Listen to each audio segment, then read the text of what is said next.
A series of strong earthquakes struck Mindanao, Philippines, primarily three major ones.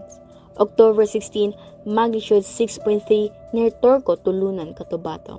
October 29, magnitude 6.6 near Casente, Tulunan, Cotabato. October 31, magnitude of 6.5 near Ginsaugon, San Isidro, Davao de Oro. The earthquakes caused extensive damage to multiple infrastructure, including homes, schools, and roads. Many residents were displaced, and there were reports of injuries and fatalities. The tremors disrupted basic services and lead to fears of further aftershock.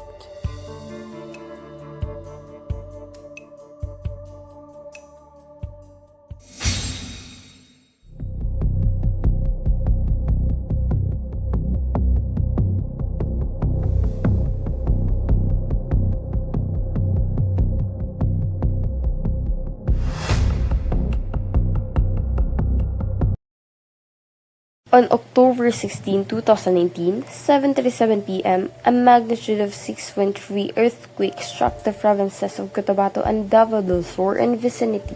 The epicenter was located 22 kilometers southeast of Tulunan, Cotabato with focal depth of 9 kilometers. Initial earthquake information, including focal mechanism and aftershock distribution, suggested that the earthquake was generated by northwest trending strike slip fault in the area. On October 29, 2019, two strong earthquakes struck the province of North Cotabato, Mindanao. The first, a magnitude 6.6 in Tulunan, the second magnitude 6.1 and 9 km deep with almost the same epicenter. Its epicenter 25 to 26 kilometers southeast of the municipality of Tulunan in Cotabato, North Cotabato Province, Mindanao, Philippines. Just 2 days after, on October 31, 2019, another tectonic 1 magnitude 6.5 earthquake shook central and eastern Mindanao at shallow depth of 2 kilometers.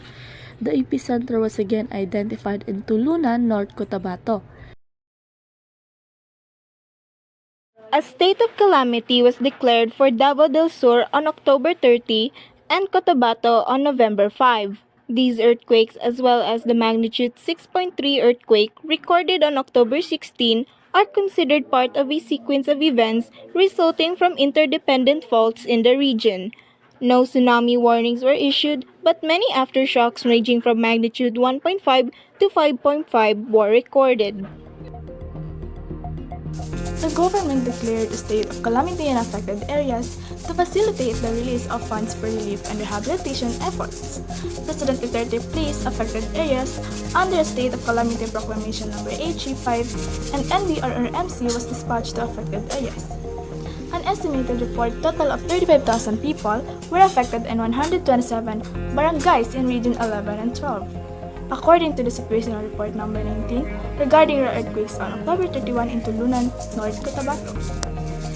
The President has ordered concerned government agencies to ensure the safety and well-being of residents in affected areas and has placed affected areas under a state of calamity proclamation number 835. Senator Christopher Lawrence Bong filed Senate Bill 205, known as Disaster Resilience Act of 2019, which seeks to establish an empowered, highly specialized and responsive Department of Disaster Resilience with clear unity of command.